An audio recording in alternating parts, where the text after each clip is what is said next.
TV for bringing us together. When you're starting a school, you do marketing, you go around. Basically, you're looking at where will my kids come from when I open up a school. Then you streamline and say, I will open not a primary school, not a kindergarten, a high school.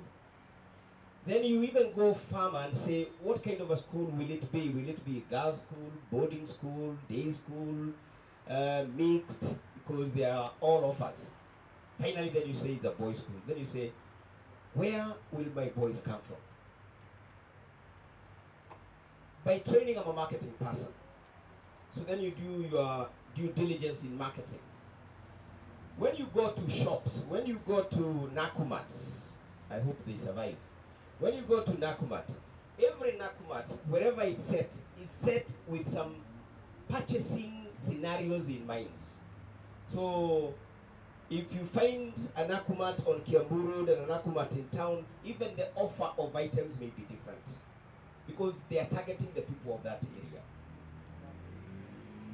When you're doing marketing and you're targeting families that have a TV, therefore they have electricity, therefore these people may be eating minced meat, isn't it? Then you consider them for a minced meat brand. Now, you get confused when you find this family at one point is eating meat, is watching DSTV, is at that level. The following years, they switch off the TV, they start eating githeri, then you say, what kind of family is this? They confuse your marketing plans. In private schools, that's what we are doing. Because then you work out and say, how many private primary schools do we have? That's going to be my catchment area. Because these people can afford the school fees. These people can afford transport if it's a day school. These people are looking for a certain lifestyle for their children. Because when you go to the primary schools that are here, my friends here, at the back, the lifestyle in the current private primary schools is way up there. Even the way they are catered for their food, the way they eat, the way they dress, and if it's boarding, the way they sleep, where they sleep. And you go there, you find this is life. But it's not cheap. So then you go there and you look around at the boys who are there. You say, these boys are the ones that are going to come to Brook next year. You will not do marketing in Kariobangi South Primary School owned by the government. You will not even go to Garden Estates Primary School because they walk sometimes barefoot. They are not looking good. Where they came from, they can't afford. So this is not where I would target.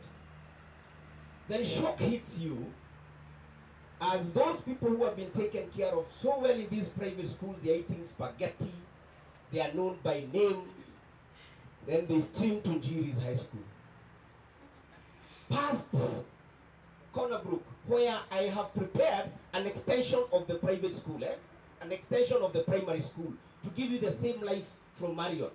Then you come way past Brook and you go to Njiri's.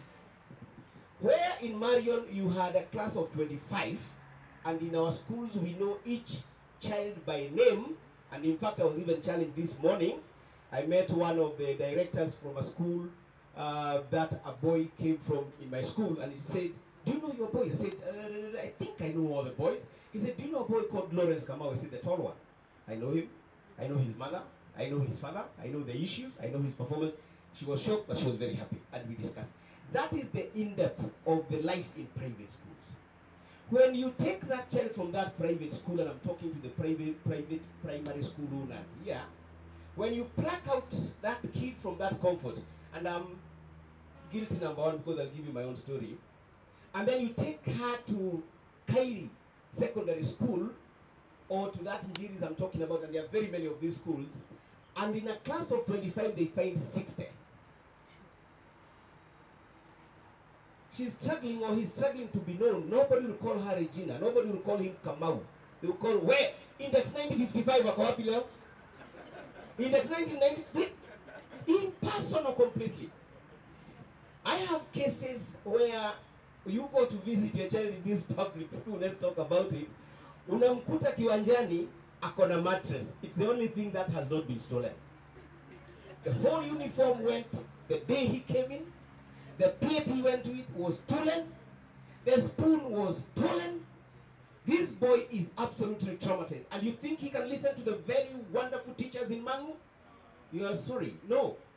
He will not listen to those wonderful teachers in those big schools that you're thinking about. He will only be fantasizing my life back in the primary school where I was at Thika Road Primary School. Mrs. Kiagiri, where is she to save me? This is a problem that we experience. My daughter, I was living, as we're giving an example of Kariobangi South, I was living in Kariobangi South. And my goal was for my daughter to go to Kianda. Figure that, eh? Kariobangi South, eh? How stupid, eh? And there are schools around there. But I wanted her to go to where? To Kianda. So I went and did research and looked for parents of Kianda, and I asked them, where did your child come from to go to Kianda? And I was given names. I was given Msingibora, I was given Flora Nursery, I was given Waridi. You know those numbers? Then I went to those schools. I looked for a space, and where I got it was at Flora Nursery. So from Kariobangi South every morning, all the way past the mortuary, that's where the Flora Nursery was, to deposit her. And guess what? She was taken in Kianda. Amen. She went to Kianda, then we were disturbed by circumstances. We moved to Uganda, and she went to a private school at Aga Khan. Then we came back. We didn't go back to Kianda. We went to another private school. We went to Mount Kenya Academy. Wonderful school, Mrs. Mwangi. Good food, matrons. The school is in Central Province where there is mud, red soil, but they were ever clean. There were even shoes specifically outside the classrooms to enter the classroom with. Those ngomas. Izo. It is very cold. The dorms were warm. But what is going on in my mind? I said I'm guilty number one. National school. Akitoka hapa ende wapi? National school. I'm a Catholic, and I love Catholic schools. That's why I Kianda. One of the schools I was timing was actually Precious Blood Riruta. And she was called to Precious Blood Riruta. I was like, yes! This is what I've been wanting. I injured my daughter for 4 years. And even today, in fact, I wanted her to come here and say the story.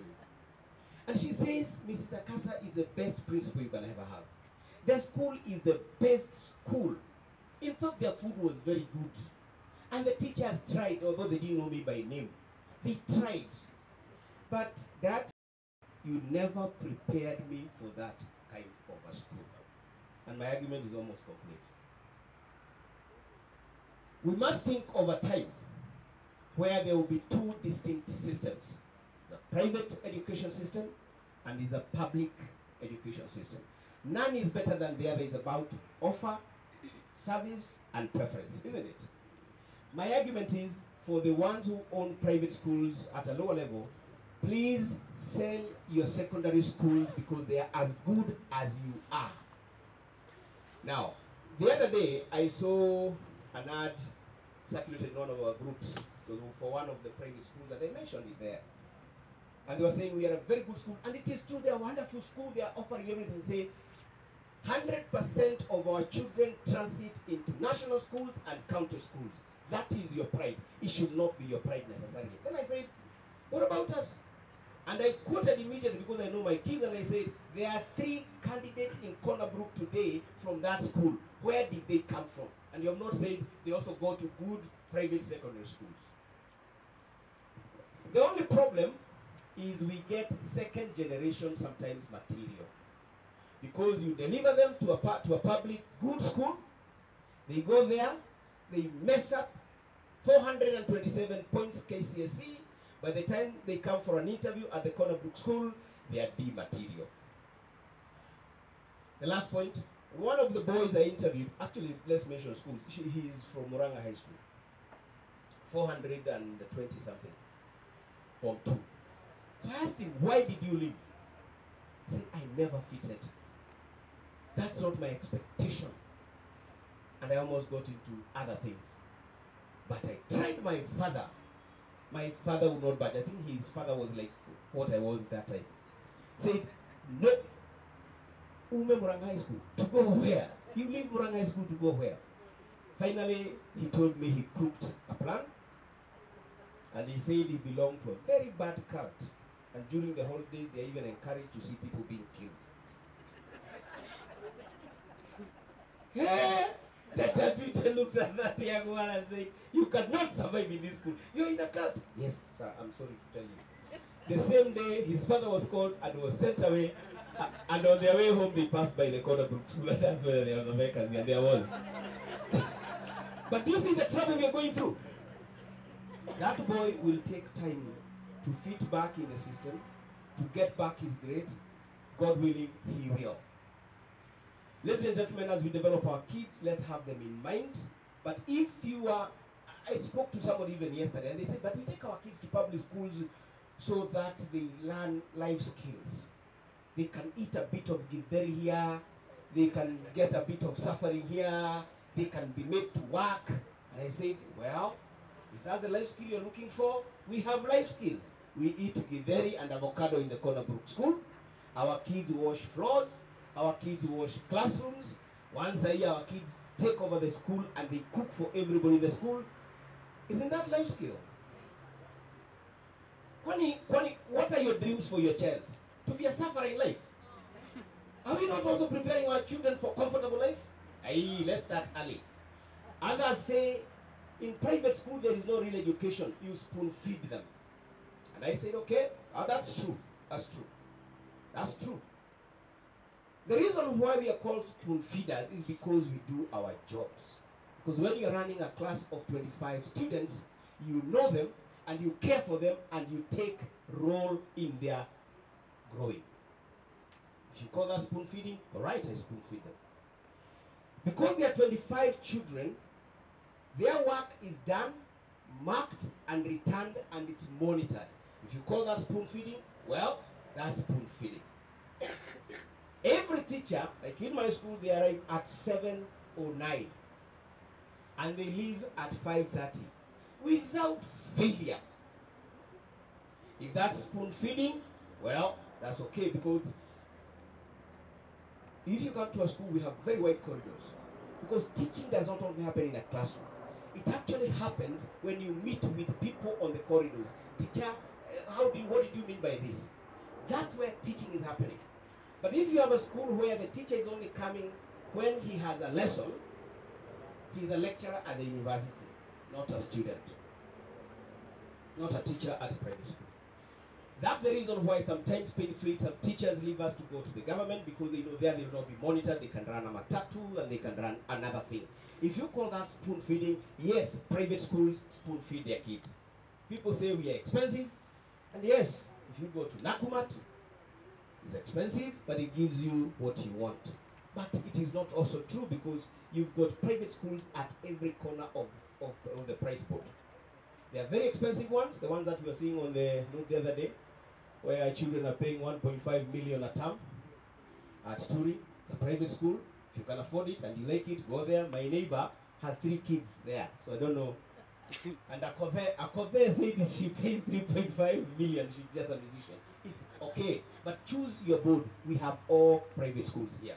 So we make our case. Let me go back to my daughter.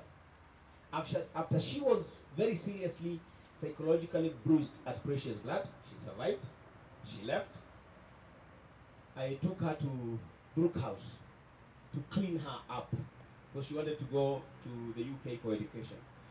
After she finished, she told me, let me do the first degree here, then I'll go. So she joined the University of Nairobi. She did actuarial science. That's a public school. She finished, and then she said, I would like to further in the side of finance. Let me look for a school. And she found Strathmore, a private. The first day Gadoni went to Strathmore, she came back and told me, Dad, do you know what? I am finally in a university. My 4 years at main campus, because Dad took her there also, because I think I heard they wanted the father, you know, and you took pictures at Gandhi Wing and all that. But the point is, she told me, this is the first time, Dad, I feel like I am in a real university the way they're supposed to be. I rest my case. Thank you very much. Let's support private for private. Asante.